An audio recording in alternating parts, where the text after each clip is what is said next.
In the name of God, the compassionate, the merciful. Now we are going to begin chapter 8. Chapter 7 and 8 are the same. In chapter 7, we studied grammar. In the same way, we study syntax here, okay? Grammar and syntax talk about sentence structure. What is the difference? In chapter 7, we actually did something so easier. We are going to be more serious in this chapter. We are going to be more, in fact, scientific. Okay? So we are studying still grammar, chapter 7. But now we are on chapter 8 and we call it syntax. I suppose the definition of syntax is here. Okay? It's on the first page, paragraph 2. Line 2 of this part. When we concentrate on the structure and ordering of components within a sentence, component means part, order of elements or parts in a sentence, we are studying syntax of a language. So, what do we do here? The structure of a language. When we study the structure of a language, or ordering which element comes first and which element comes next, we are doing, well, syntax. So let us go to the syntactic rules. Okay, there's something like the example here. Yes, we are. Look at here. This example. The next page. In English, we can say near London. Can we say London near? No. Why? We say in English, prepositions could go before the noun, not after the noun. Before the noun, not after the noun. Okay? What do we mean? We mean there's an order. There's an order. First a preposition, next a noun. Okay? Near London.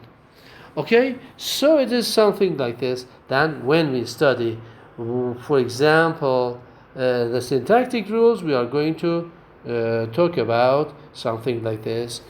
So, a modern way of looking at grammar is a generative grammar, looking at language like generative grammar. What does generative grammar mean? Generative grammar is a modern way of looking at the grammar of all languages, okay? Like English, like Arabic, okay? So we call it as generative grammar. Well, what does it mean? It means that we are working with a kind of grammar that can make so many sentences. Make or generate so many sentences. We are going to, in fact, find the rules of generating, making so many sentences in a language like English. So we call it as generative grammar. Okay? So this is the way. Going to the next page, I mean page 114, we can say that, well, in the structure of a sentence, in the syntax of a sentence, we have two things, a deep structure and a surface structure. What are they? Look at this example. Can I find the example there? Yes. Where is it? Line 1. Line 1, I suppose. Yes. Look at line 1. Line 2. Charlie broke the window. Charlie broke the window, line 2. And the window was broken by Charlie, like 2 and 3. Okay? So, in traditional grammar, they call these things, as we studied in the previous chapter, as active sentences and passive sentences. Well, the sentence like this, Charlie, like 2, broke the window is active, whereas the window was broken by Charlie is passive. Active, passive. Okay? Now we want to talk about something else. We don't want to talk about active and passive. We want to talk about something else. We want to say, well, these sentences are the same. Active sentences and passive sentences are the same. We understand the same thing from the two. We understand the same thing from the two. So Charlie broke the window, and the window was broken by Charlie are the same, almost the same. So let us say that both come from one type of thing, one deep structure. One deep structure. Well, so what do we say? We say Charlie broke the window has got the same deep structure as the window was broken by Charlie. So we say there are two different kinds of two. Number one, no, two, not three. Two different structures.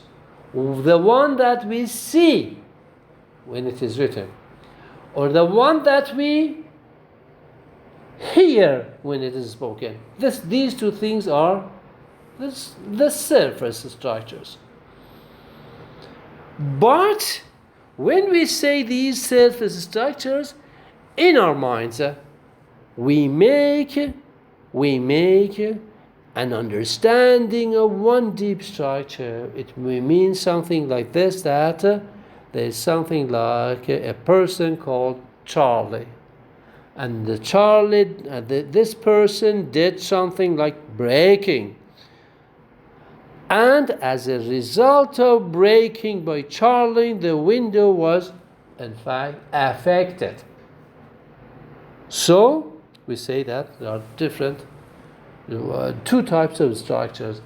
Deep structure and surface structure. Like what? Like active and passive sentences.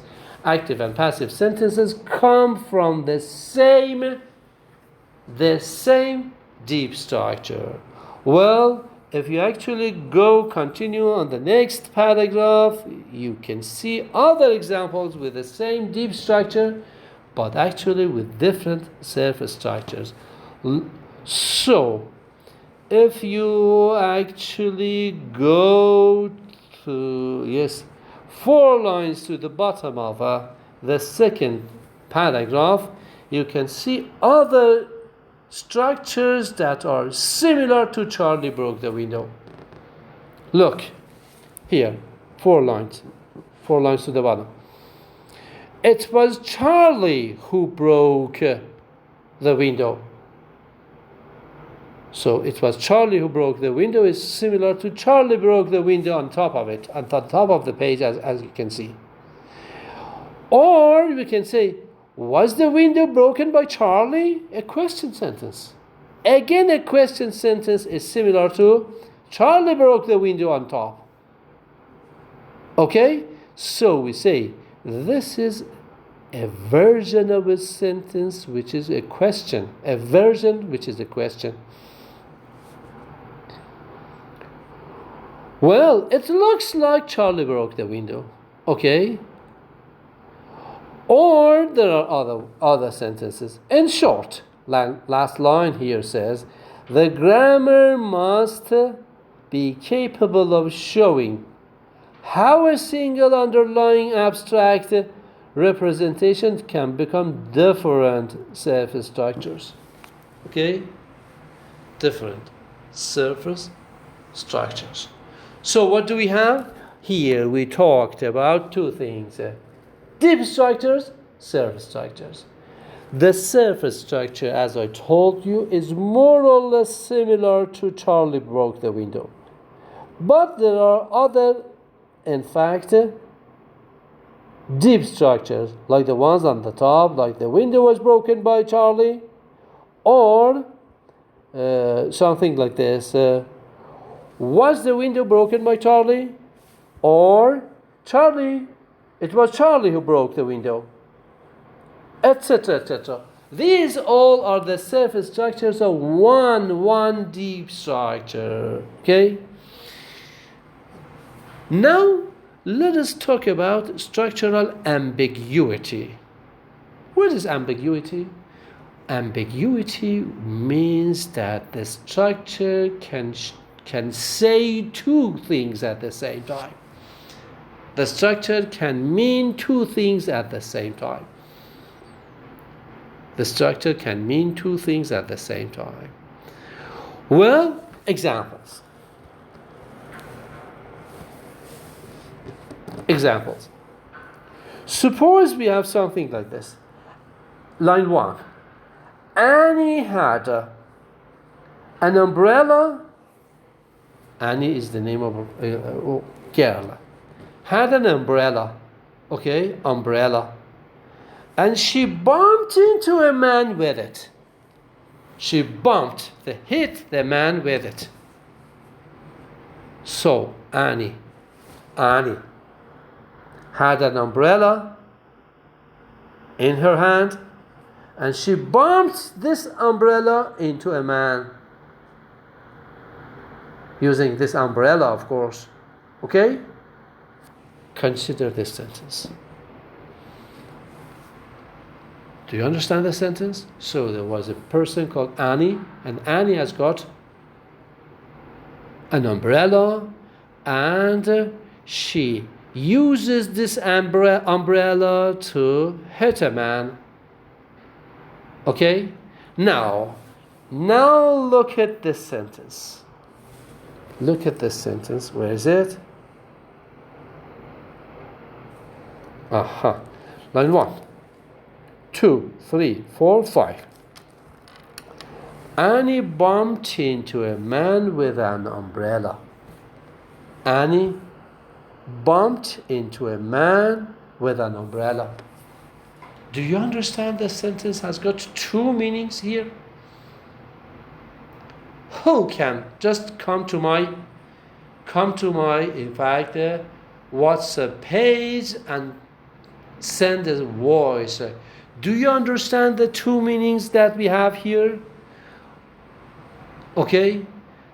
If you understand that there are two meanings in the sentence, send me your voice to say what the sentence means. The sentence has got two meanings. Okay? Look at here. Annie bumped into a man with an umbrella. What does it mean? Annie bumped into a man who had got an umbrella. This is one meaning. Bumped into the man. She was in the street, in the Share. Okay? And he was again in the Share. They were walking. They bumped, the girl actually bumped into a boy, a man. It's like this.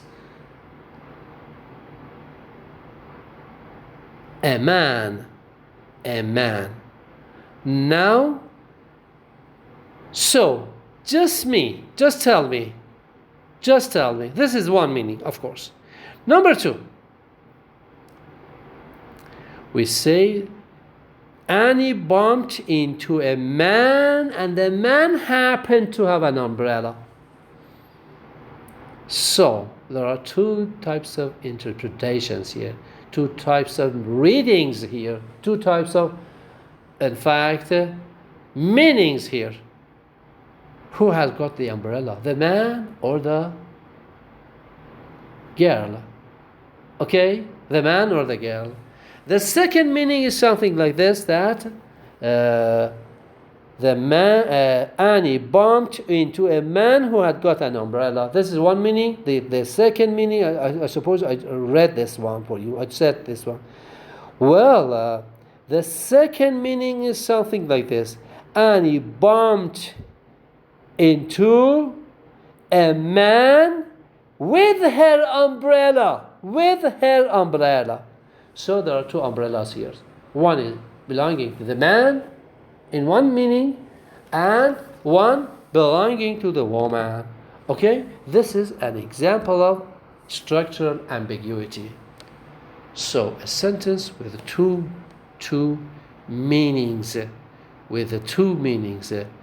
Well, I am waiting for you to in fact send your voices to see you understand that there are two meanings in the sentence. Okay? Clear enough. Please try to be clear enough. Now let us go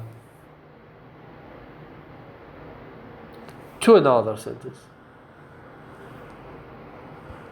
I'm just looking to see if it is the kind that we have structural or not.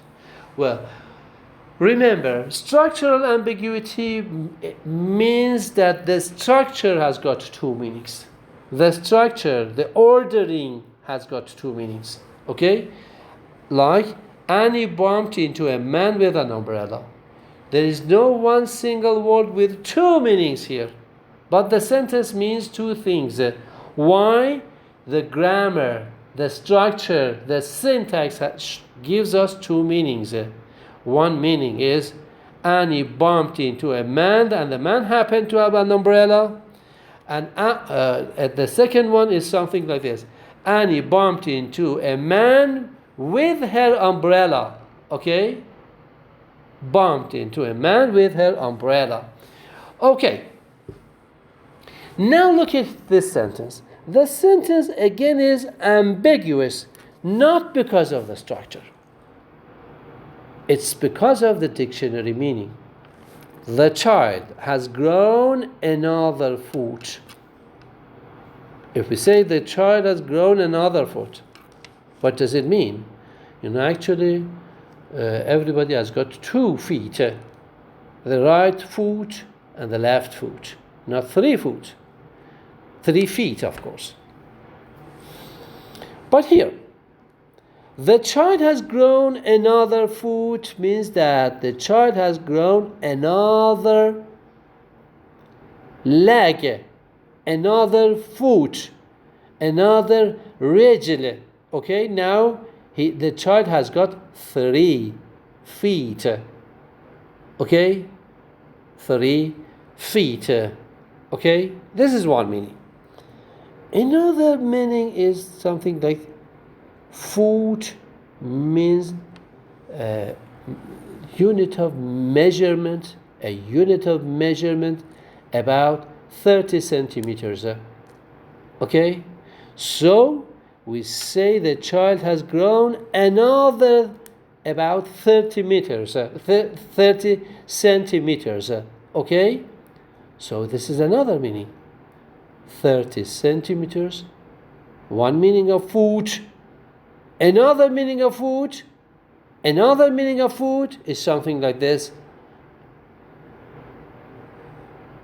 A man or a woman or al-insan, al-adam, okay, has got 2 feet, not 3, but the child has got 3.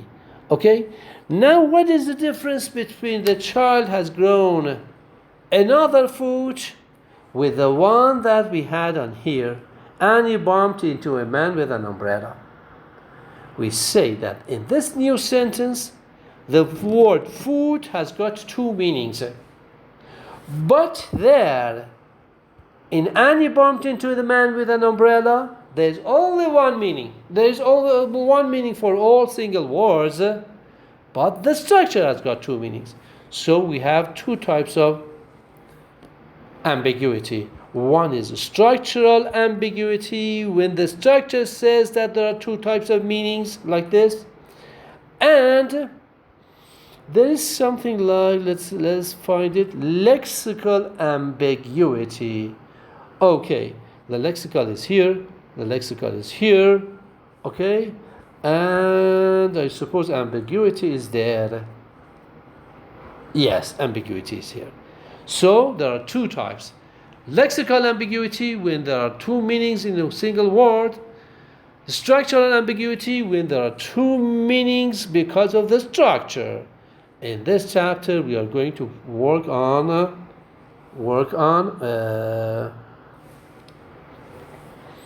the structure, not the lexical semantics that we are going to talk about in the next chapter. there's a funny sentence here for you if you actually want to look. The comedian Groucho Marx. Okay? Well, once he told something like this in Animal Crackers. This is the name of a film. So he says, I once shot an elephant in my pajamas. Again, there are two types of meanings here. And it is funny. It is comedy. Okay? Can you understand the meaning? And the meanings are there if you want to look. Okay. So, on this page, we talked about two things. Number one, deep structure and surface structure. Okay? Deep structure and surface structure. Number two was something like structural ambiguity, and there inside it we said that the structural ambiguity is different from lexical ambiguity. Now let us go to the syntactic analysis. Well, in order to in fact analyze the sentences in syntax, they make something like this. Look, they say noun phrase, verb phrase. Noun phrase. What is the noun phrase? John is the noun phrase. What is the verb phrase? The verb phrase has got two parts, a verb and a noun. Saw the big dog. The verb is the saw, and the big dog is the noun phrase. Okay? Good. So far, so good. This is the sentence structure. Now we can write it something like this. NP rewrites as article followed by a noun. What does it mean? Here we mean NP means noun phrase. Art means article. N means noun. What does an NP say? An NP consists of يضم, okay? An article followed by a noun. An NP, I suppose I say يضم على article و noun, okay? Now sometimes we say something like the big dog. It was something like the big dog. Well, when they say the big dog, we say something like this. An article, a noun phrase. This one. Okay? This one.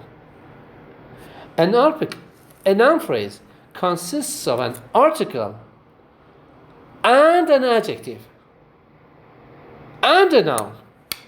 But we put the adjective inside a pair of brackets. Why? Sometimes we need it, sometimes we don't need it. Okay? So a noun phrase writes as article, sometimes adjectives, and after that a noun. Okay? Now we say other kinds of relations here. Okay? There are other types of noun phrases, as you see on the last lines. NP rewrites as article followed by adjective followed by a noun. We talked about it. Sometimes line 2.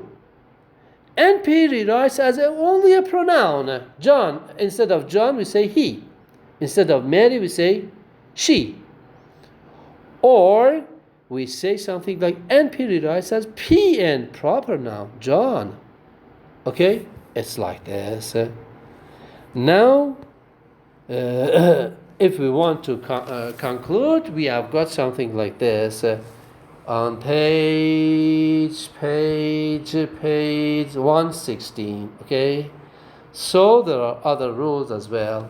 So we see something like this. S rewrites as NPVP. What does it mean? A sentence. S means sentence. NP means noun phrase. VP means verb phrase. And a sentence consists of يضم على NP, VP. Noun phrase, verb phrase. A noun phrase can be of like this. Okay, we have braces opened, article, sometimes an adjective, sometimes and a noun. Sometimes instead of these article, adjective, noun, we can have pronoun, sometimes proper noun. Okay, so we have something like NP. And verb phrase. What is a verb phrase? A verb phrase is something like a verb followed by a noun phrase. So this is a mini grammar or phrase structure for English. Okay? This is a modern grammar, as I told you. The modern grammar is different from the traditional grammar that we studied in Iran, you studied in Iraq, and people studied in Europe. Okay? So, what do we say? We say now we need, in addition to these things, we need vocabulary to add to the sentences. Okay? These are only structures. Look at here. These are only the structures, as you see now and in the middle of the my shasha. Okay? Well, back here. Back here, we say that, well, what is a noun? What is a proper noun? What is a verb? You can see everything like this. A proper noun is like a John, like Mary, etc. A noun is like girl, dog, boy. A verb is like followed, helped, saw. Article, other. Adjectives, big, small. Pronouns, it, you. Okay? Now, if you actually look at these sentences from 1 to 6, you see that all sentences are good because they follow the rules that we have here on the top of this page. But actually, if you look at the sentences that like 7, 8, 9, 10, 11, and 12, you see that there are problems with these sentences. So, for example, number 7, say dog followed boy. Why? Why? Because we have to say the dog followed the boy. We need the article. The article is missing. Line 8. You eat so. It is not like English, not like Arabic. It is something like Farsi. You eat so. To uno didi. Well, it is not a good word order in English.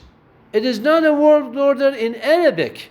But it is a word order in Farsi. We say to uno didi. Normally we say something like this in Farsi.